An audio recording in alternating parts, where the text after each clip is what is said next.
Political history of Sangam period. Sangam age के दौरान south India को 3 डायनेस्टीज रूल करती थीं, जो थीं चेराज, चोलाज और पांड्याज। एक एक करके इनके बारे में जानते हैं। शुरू करते हैं चेराज से। चेराज केरला के सेंट्रल और नॉर्दर्न पार्ट्स और तमिलनाडु के कोंगू रीजन को कंट्रोल करते थे। इनकी कैपिटल वंजी थी। वेस्टर्न कोस्ट के पोर्ट्स जैसे कि मुसिरीज और तोंडी पर इनका कंट्रोल था। चेराज का royal emblem bow and arrow था। 1st सेंचुरी एडी के पुगलूर इंस्क्रिप्शन में चेरा रूलर्स की 3 जेनरेशंस का रेफरेंस मिलता है। रोमन्स के साथ ट्रेड रिलेशंस की वजह से चेराज की इंपॉर्टेंस बढ़ती है। रोमन्स ने चेरा किंगडम में ऑगस्टस का टेम्पल भी बनवाया था। चेराज के ग्रेटेस्ट रूलर थे सेंगुत्तवन, जिन्हें रेड चेरा या गुड चेरा भी कहते हैं। ये 2nd सेंचुरी एडी को बिलोंग करते थे। इनकी मिलिट्री अचीवमेंट्स की डिटेल्स हमें एपिक सिलापट्टिकरम में मिलती है। इसमें इनकी हिमालयन एक्सपीडिशन के बारे में भी लिखा गया है, जहां इन्होंने बहुत सारे नॉर्थ इंडियन रूलर्स को हराया था। सेंगुत्तवन तमिलनाडु में पट्टिनी कल्ट या कन्नगी की आइडियल वाइफ के रूप में वर्शिप स्टार्ट करते हैं। ये साउथ इंडिया से चाइना के लिए एम्बेसी सेंड करने वाले पहले राजा थे। आइए अब जानते हैं चोलाज के बारे में। चोलाज तमिलनाडु के नॉर्दर्न और सेंट्रल पार्ट्स को कंट्रोल करते थे। इनके रूल का कोर एरिया कावेरी डेल्टा था, जिसे बाद में चोलामंडलम के नाम से जाना जाता है। इनकी कैपिटल तिरुचिरापल्ली टाउन के पास उरैयूर में थी। पुहार या कावेरी पट्टनम इनका चीफ पोर्ट टाउन था। इनका रॉयल एम्ब्लम था टाइगर। चोलाज एक एफिशिएंट नेवी भी मेंटेन करते थे। संगम चोलाज के फेमस किंग थे किंग करिकड़ा। पट्टिनापड़ई में इनकी लाइफ और मिलिट्री कॉन्क्वेस्ट्स का डिस्क्रिप्शन मिलता है।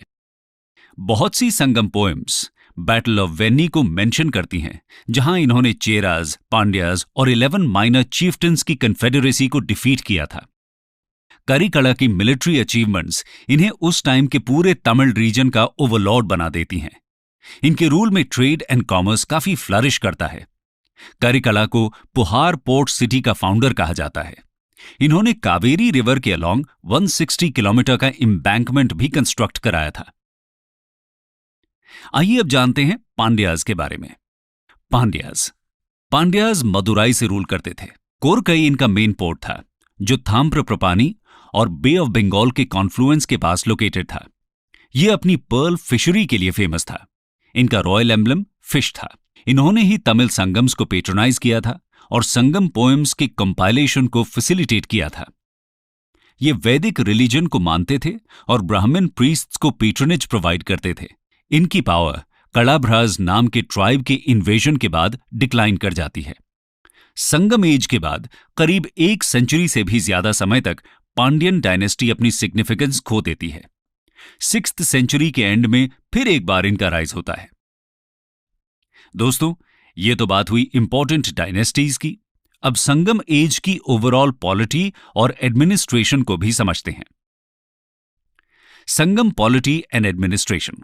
संगम पीरियड के टाइम गवर्नमेंट का फॉर्म हेरिडिटरी मोनार्की था, मतलब कि राजा का बेटा ही राजा बनता था। संगम एज की सभी डायनेस्टीज के अपने रॉयल एम्ब्लेम्स थे, जैसे कि हमने पहले देखा चोलाज का टाइगर, चेराज का बो एंड एरो और पांड्याज का फिश। किंग को असिस्ट करने के लिए ऑफिशियल्स की एक वाइड बॉडी हुआ करती थी, जो 5 काउंसिल्स में कैटेगराइज्ड होती थी। ये काउंसिल्स थीं मिनिस्टर्स, जिन्हें अमाइचर कहते थे, प्रीस्ट्स यानी कि अंतनार, ऑनवॉयज जिन्हें थुथार बोला जाता था, मिलिट्री कमांडर्स यानी कि सेनापति, और स्पाइज मतलब ओरार। इनका मिलिट्री एडमिनिस्ट्रेशन काफी एफिशिएंटली ऑर्गेनाइज्ड था और सभी रूलर्स के साथ एक रेगुलर आर्मी होती थी। स्टेट की इनकम का चीफ सोर्स लैंड रेवेन्यू था और फॉरेन ट्रेड पे कस्टम ड्यूटी भी लगाई जाती थी। रॉयल ट्रेजरी को भरने का इंपॉर्टेंट तरीका वॉर्स में कैप्चर की गई बूटी होती थी। रोड्स और हाईवेज को मेंटेन किया जाता था। रॉबरी और स्मगलिंग को रोकने के लिए यहां गार्ड्स भी तैनात किए जाते थे। तो दोस्तों, ये थी उस टाइम की पॉलिटिकल सिचुएशन। अब चलते हैं संगम सोसाइटी की तरफ। संगम सोसाइटी तोड़कपियम में लैंड के 5 डिविजन्स बताए गए हैं। ये थी कुरिंजी मतलब कि हिली ट्रैक्स, मुरलई यानी कि पैस्टोरल लैंड, मुरुदम जो एग्रीकल्चरल लैंड होता था, नियडल कोस्टल लैंड को बोला जाता था और पड़ई था डेजर्ट लैंड।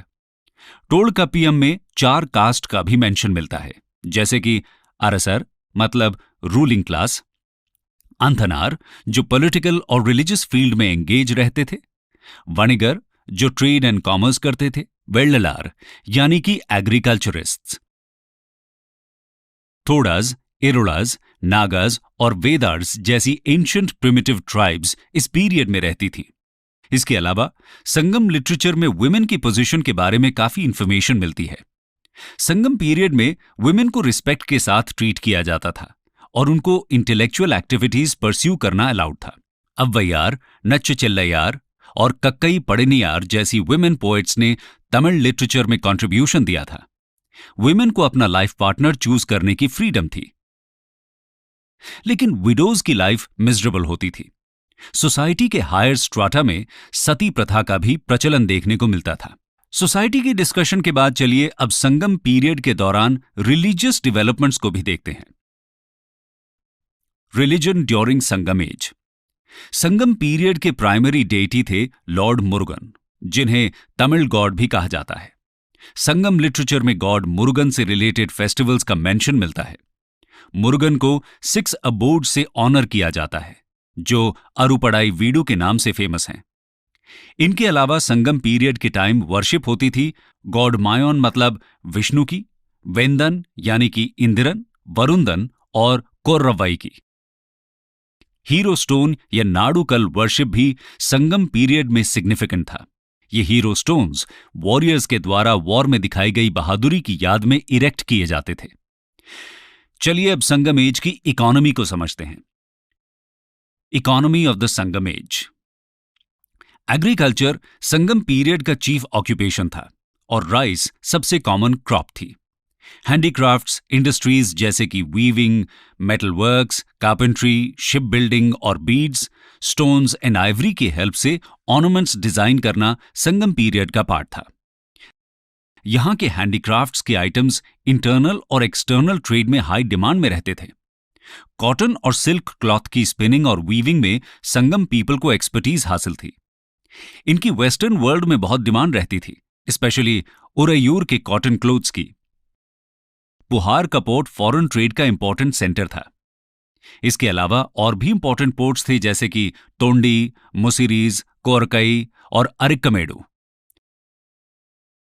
रोमन एम्परर्स जैसे कि ऑगस्टस, टाइबेरियस और नीरो के द्वारा इशू किए गए बहुत सारे गोल्ड और सिल्वर के कॉइन्स तमिलनाडु के सभी पार्ट्स में मिलते हैं, जो दर्शाते हैं फ्लरिशिंग ट्रेड को।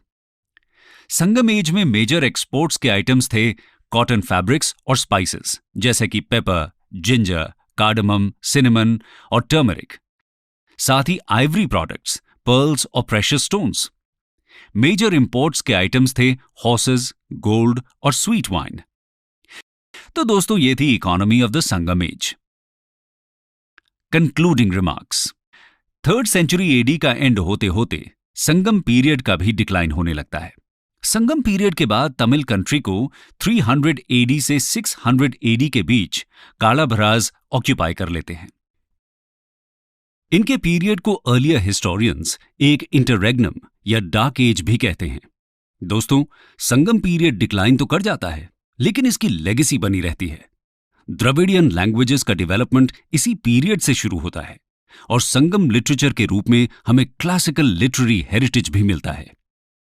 इसके साथ ही साउथ इंडिया की पॉलिटिकल, सोशो कल्चरल और इकोनॉमिक लाइफ की फाउंडेशन भी संगम एज में ही मिलती है।